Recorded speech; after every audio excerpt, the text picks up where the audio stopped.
10월에 서울 강남권 중심으로 청약이 꽤 많이 나옵니다. 추석 지나고 바로 신청 들어가는 곳, 바로 힐스테이트 이수역 센트럴입니다. 이름에 이수역이 들어갔죠? 역세권이란 의미예요. 여기가 사돈의 팔촌에도 권하지 않는다는 지역주택조합으로 성공한 케이스입니다. 이수역에서 아파트까지 가는 골목이 아직 정비되지 않은 모습이에요. 실거주시 이 부분은 감안해야 하지만 역에서 가깝고 단지 끝에 다다르면 대단지 아파트 부지가 나오기 때문에 크게 상관없을 것 같습니다. 결론부터 말씀드리면 조금 더 넓은 평수를 원하면 다음 청약 기다리시고 전용 44, 49 등 소형 평수라도 괜찮다는 1인 가구라면 과감히 넣어보시길 추천합니다. 이유는 지금 바로 시작할게요. 안녕하세요, 홈드부입니다. 서울 동작구 사당동에 위치하여 비규제 지역이지만 강남 생활권을 누릴 수 있는 곳입니다. 25층짜리 11개 동으로 총 931세대 대단지고요. 부지가 이 정도 돼요. 역에서 단지 끝까지 걸으면 도보 8분 컷이니 부지가 굉장히 넓다는 의미입니다. 보시면 단지 옆쪽으로 주택들이 쫙 즐비하죠. 900여 세대에서 일반 분양으로 나온 건 170세대 뿐입니다. 좀 짜네요. 나머진 조합원들이 다 가져갔다는 거고요. 이 중 특공 물량이 94세대입니다. 박 터지는 싸움이 되겠네요. 보시면 역시나 신혼부부가 가장 많아요. 물량 타입은 전용 44, 49, 59, 74, 84인데요. 특공 물량만 보더라도 그나마 소형 평수에 쏠려 있어요. 그런데 신혼부부 물량이 가장 많죠? 뭔가 실거주하기에 아쉬울 평수입니다. 그래서 규제를 살펴볼게요. 여기는 강남이 아니라 비규제 지역이라서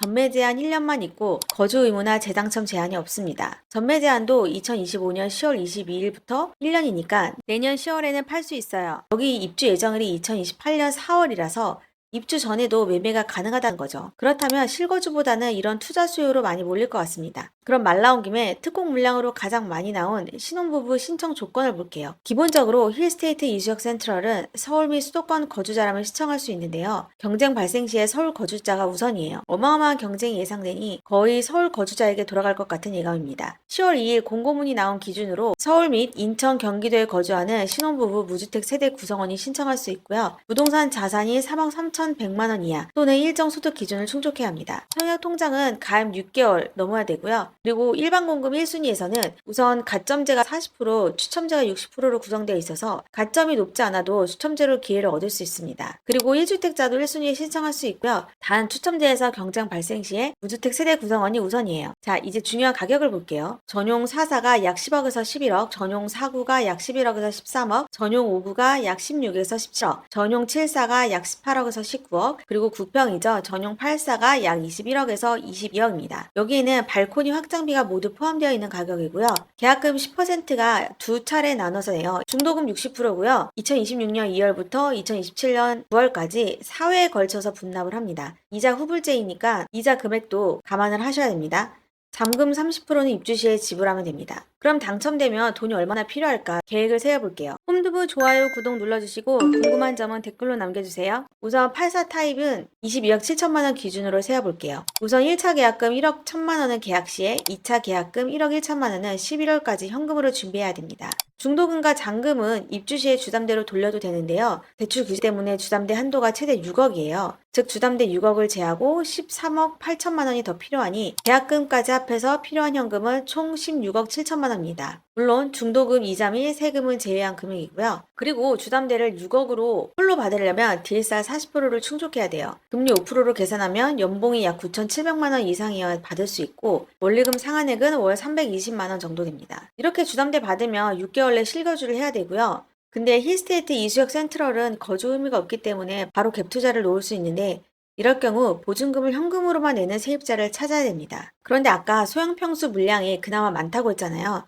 그럼 전용 44와 49인 11억 기준으로 세워볼게요. 우선 계약금 1억 1천만 원이 현금으로 필요하고 중도금과 잔금을 입주 시 주담대로 돌리면 대출 최대 6억을 제하고 추가 3억 9천만 원이 필요하죠. 그럼 그것과 계약금 1억 1천만 원 합하면 당첨 시 필요한 총 현금은 5억입니다. 어찌됐든 쉽지 않은 현금이에요. 그런데 이제 대출 규제 때문에 서울에서 몇 억의 현금이 있어야만 청약이 가능해졌어요. 즉 그 몇 억을 어느 청약에 써야 할지를 신중하게 고민해야 할 때라는 거죠. 그럼 힐스테이트 이수역 센트럴의 투자 가치를 분석해 볼게요. 우선 부지가 상당합니다. 이수역에서 아파트까지 가는 골목이 상가 등이 즐비해서 아직 정비되지 않은 모습이긴 하나 여기 3일 초등학교까지 가면 레미안 이수역 로이파크, 이수역 리가 등 아파트 대단지 거리가 나와요. 즉 힐스테이트 이수역 센트럴이 완성되면 이 일대의 어수선한 분위기가 어느 정도 정돈될 것 같습니다. 이수역 맞은편으로 가면 방배동이 이어지죠. 그래서 방배 카페 골목, 방배동 학연가가 나오고요. 이외 국립중앙도서관, 예술의 전당 등에 가깝고 성모병원, 중대병원 등 의료 접근성도 탁월합니다. 두부가 직접 걸어봤어요. 역에서 가장 가까운 111동, 106동 쪽으로 만약 입구가 난다면 이수역에서 도보 3분도 안 걸립니다. 그런데 여기 107동과 101동 끝까지 걸으면 약 8분이 나와요. 뭐 역세권이죠. 4호선 타고 동작역까지 가서 9호선 급행으로 갈아타면 여의도까지가 20분 컷이고요. 7호선에서 고터까지 가면 5분 컷입니다.